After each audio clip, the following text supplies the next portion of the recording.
दोस्तों, मैं विक्की आपका स्वागत करता हूं आपके अपने चैनल बेस्ट टीचिंग पॉइंट में। आइए आज हम लोग पढ़ेंगे एनसीईआरटी सार संग्रह को, जो हमारे ऑनलाइन मोड में है, सभी प्रतियोगिता परीक्षाओं के लिए समान रूप से उपयोगी है। तो आइए आज हम लोग पढ़ेंगे आधुनिक इतिहास में पढ़ेंगे सामाजिक, धार्मिक एवं संस्कृति सुधार आंदोलन का आज हम लोग पढ़ेंगे। तो आइए हम लोग देखते हैं, पहला पॉइंट्स को देखते हैं। क्या है पहला पॉइंट? यहाँ पर देखते हैं, भारतीय पुनर्जागरण का जनक किसे कहा जाता है? भारतीय पुनर्जागरण का जनक किसे कहा जाता है? तो राजा राम मोहन राय को जाना जाता है। किन्हें जाना जाता है पुनर्जागरण के जनक? राजा राम मोहन राय को जाना जाता है। राजा राम मोहन राय को भारत में सुधार आंदोलन तथा भारतीय राष्ट्रवाद का जनक भी माना जाता है। अगला पॉइंट्स को देखते हैं। राजा राम मोहन राय किस शिक्षा पद्धति के समर्थक थे? तो ये हमारे पाश्चात्य या अंग्रेजी में कहें तो शिक्षा पद्धति के समर्थक थे। पाश्चात्य या अंग्रेजी में कहें तो शिक्षा पद्धति के क्या थे? पद्धति के समर्थक थे। अगला पॉइंट्स को देखते हैं। राजा राम मोहन राय द्वारा कलकत्ता में ब्रह्मा समाज की स्थापना किस वर्ष की गई थी? ब्रह्मा समाज की स्थापना कलकत्ता में कब किया गया था? ये 1828 ईस्वी में किया गया था। 1828 में। ब्रह्मा समाज किस सिद्धांत पर आधारित है? एकेश्वरवाद के सिद्धांत पर आधारित है। ब्रह्मा समाज किस सिद्धांत पर आधारित है? एकेश्वरवाद के सिद्धांत पर आधारित है। समाज कैमुद्दीन बांग्ला भाषा में तथा मिरात उल अखबार फारसी भाषा के संपादक कौन हैं? तो ये हमारे हैं राजा Ram Mohan Roy. VVI most important question है। समाज कैमुद्दीन बांग्ला भाषा में तथा मिरात उल अखबार फारसी भाषा के संपादक कौन थे? तो ये हमारे कौन थे? राजा राम मोहन राय थे। आइए अगला पॉइंट्स को देखते हैं। वर्ष 1815 में एकेश्वरवादी मत के प्रचार हेतु राजा राम मोहन राय ने किस संस्था का गठन किया था? तो आत्मीय सभा का। आत्मीय सभा का गठन कौन किए थे? तो राजा राम मोहन राय ने किए थे। कब किए थे? 1815 में किए थे। ब्रह्मा समाज के विचारों को लेकर वर्ष 1865 में केशव चंद्र सेन और देवेंद्रनाथ टैगोर के मध्य विवाद हुआ। परिणाम स्वरूप केशव चंद्र सेन मूल ब्रह्मा समाज से अलग हो गए और 1866 में आदि ब्रह्मा समाज की स्थापना की। यही बाद में भारतीय ब्रह्मा समाज कहलाए थे। अगला पॉइंट्स को देखते हैं। राजा राम मोहन राय को राजा की उपाधि किसने प्रदान किया था? तो इसको प्रदान किए थे मुगल के बादशाह अकबर द्वितीय द्वारा प्रदान किया गया था। राम मोहन राय की राजा की उपाधि किसने प्रदान की थी? तो मुगल बादशाह अकबर द्वितीय द्वारा प्रदान किया गया था। अगला पॉइंट्स को देखते हैं। राजा राम मोहन राय की समाधि कहाँ स्थित है? तो ब्रिस्टल इंग्लैंड में स्थित है। राजा राम मोहन राय की समाधि कहाँ स्थित है? तो ब्रिस्टल इंग्लैंड में उपस्थित है। वर्ष 1872 में नेटिव मैरिज अधिनियम की पारित करवाने में किसने महत्वपूर्ण भूमिका निभाई थी? तो केशव चंद्र सेन ने महत्वपूर्ण भूमिका निभाई थी। 1872 में नेटिव मैरिज अधिनियम को पारित करवाने के लिए किसने महत्वपूर्ण भूमिका निभाई थी? तो केशव चंद्र सेन ने महत्वपूर्ण भूमिका निभाई थी। 1839 में तत्वबोधिनी सभा की स्थापना किसके द्वारा किया गया था? तो देवेंद्रनाथ टैगोर के द्वारा किया गया था। देवेंद्रनाथ टैगोर के द्वारा तत्वबोधिनी सभा की स्थापना किया गया था 1839 ईस्वी में।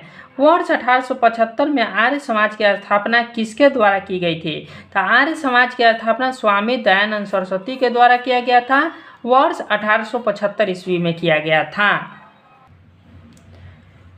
वेदों के पुनरुत्थान का श्रेय स्वामी दयानंद सरस्वती को दिया जाता है तथा उन्होंने वेदों की ओर लौटो का नारा दिया था। कौन सा नारा दिए थे? वेदों की ओर लौटो नारा दयानंद सरस्वती के द्वारा दिया गया था। दयानंद सरस्वती द्वारा सत्यार्थ प्रकाश पुस्तक किस भाषा में लिखी गई है? तो हिंदी भाषा में लिखी गई है। दयानंद सरस्वती द्वारा सत्यार्थ प्रकाश पुस्तक किस भाषा में लिखी गई है? हिंदी भाषा में लिखी गई है। किस समाज सुधारक को भारत का मार्टिन लूथर किंग कहा जाता है? किस समाज सुधारक को भारत का मार्टिन लूथर किंग कहा जाता है? तो दयानंद सरस्वती को मार्टिन लूथर किंग कहा जाता है। ये VVI फैक्ट्स होते हैं। स्वतंत्रता के पश्चात मौलाना आज़ाद भारत के पहले शिक्षा मंत्री थे। स्वतंत्रता के पश्चात मौलाना आज़ाद भारत के पहले शिक्षा मंत्री थे तथा विश्वविद्यालय अनुदान आयोग की स्थापना किए थे। आइए अगला पॉइंट को देखते हैं। वह व्यक्ति जिसने सर्वप्रथम स्वराज शब्द का प्रयोग किया और हिंदी को राष्ट्रभाषा माना है वो कौन थे? तो स्वामी दयानंद सरस्वती थे, जिन्होंने स्वराज शब्द का प्रथम बार प्रयोग किए थे और हिंदी को राष्ट्रभाषा माने थे। वो थे स्वामी दयानंद सरस्वती थे। अगला पॉइंट को देखते हैं। किस बंगाली नेता ने सती प्रथा का समर्थन किया था? राधाकांत देव ने किए थे। किस बंगाली नेता ने सती प्रथा का समर्थन किया था? तो राधाकांत देव ने किए थे। वर्ष 1867 में केशव चंद्र की प्रेरणा से महाराष्ट्र में प्रार्थना समाज की स्थापना किसके द्वारा किया गया था? तो प्रार्थना समाज का स्थापना आत्मरंग पांडुरंग के द्वारा किया गया था। ये हमारे महाराष्ट्र में किया गया था और 1867 ईस्वी में किया गया था। अगला पॉइंट्स को देखते हैं। किस एक समाज सुधारक को महाराष्ट्र का सुकरात कहा जाता है? VVI क्वेश्चन है। किस एक समाज सुधारक को महाराष्ट्र का सुकरात कहा जाता है? तो महादेव गोविंद रनाडे को कहा जाता है। अगला फैक्ट पॉइंट्स को देखते हैं। वर्ष 1897 में विवेकानंद द्वारा रामकृष्ण मिशन की स्थापना किस वर्ष की गई थी? किस स्थान पर की गई थी? तो ये किया गया था कलकत्ता में किया गया था। 1897 में विवेकानंद का द्वारा रामकृष्ण मिशन की स्थापना किस स्थान पर किया गया था? तो कलकत्ता में किया गया था। स्वामी विवेकानंद ने विश्व धर्म संसद शिकागो में कब भाग लिया था? तो 1839 में भाग लिए थे। शिकागो में विश्व धर्म संसद शिकागो में कब भाग लिए थे स्वामी विवेकानंद? तो 1893 में भाग लिए थे। 1893 में भाग लिए थे। सिस्टर निवेदिता कौन थी? ये विवेकानंद की शिष्या थी। कौन थे? विवेकानंद के शिष्या थे। मार्गरेट नोबेल इनको मिला था, मार्गरेट नोबेल। 19वीं शताब्दी को उत्तरार्ध में नव हिंदूवाद न्यू हिंदुइज्म के सर्वश्रेष्ठ प्रतिनिधि किसे चुना गया था? तो वे थे स्वामी विवेकानंद थे। न्यूयॉर्क में थियोसोफिकल सोसाइटी की स्थापना किस वर्ष की गई थी? 1875 ईस्वी में किया गया था। न्यूयॉर्क में थियोसोफिकल सोसाइटी की स्थापना किस वर्ष किया गया था? 1875 में किया गया था। भारत में थियोसोफिकल सोसाइटी का मुख्यालय कहाँ स्थित है? अड्यार, मद्रास में स्थित है। अड्यार कहाँ है? मद्रास में स्थित है। भारत में थियोसोफिकल सोसाइटी का मुख्यालय कहाँ है? अड्यार, मद्रास में है। भारत में थियोसोफिकल सोसाइटी को किसके प्रयत्नों से सफलता मिली थी? ये एनी बेसेंट के सफलता मिली थी। Annie Besant. भारत में थियोसोफिकल सोसाइटी को किसके प्रयत्नों से सफलता मिली थी? तो एनी बेसेंट थे। यंग बंगाल आंदोलन के प्रवर्तक कौन थे? ते हेनरी विवियन डेरोजियो थे। Henry Vivian Derozio young Bengal आंदोलन के प्रवर्तक कौन थे? हेनरी विवियन डेरोजियो थे। अगला पॉइंट्स को देखते हैं। विधवा पूर्ण विवाह को कानूनी रूप से वैध करवाने में किसकी महत्वपूर्ण भूमिका था? तो ईश्वर चंद्र विद्यासागर की भूमिका था। वर्ष 1851 में नौरोजी फरदौनजी, दादा भाई नौरोजी, SN बंगाली, RK कामा के सहयोग में से रहनुमाई मर्यादा स्नान सभा गठित की गई तथा सभा के संदेश को पारसी समाज तक पहुंचाने के उद्देश्य से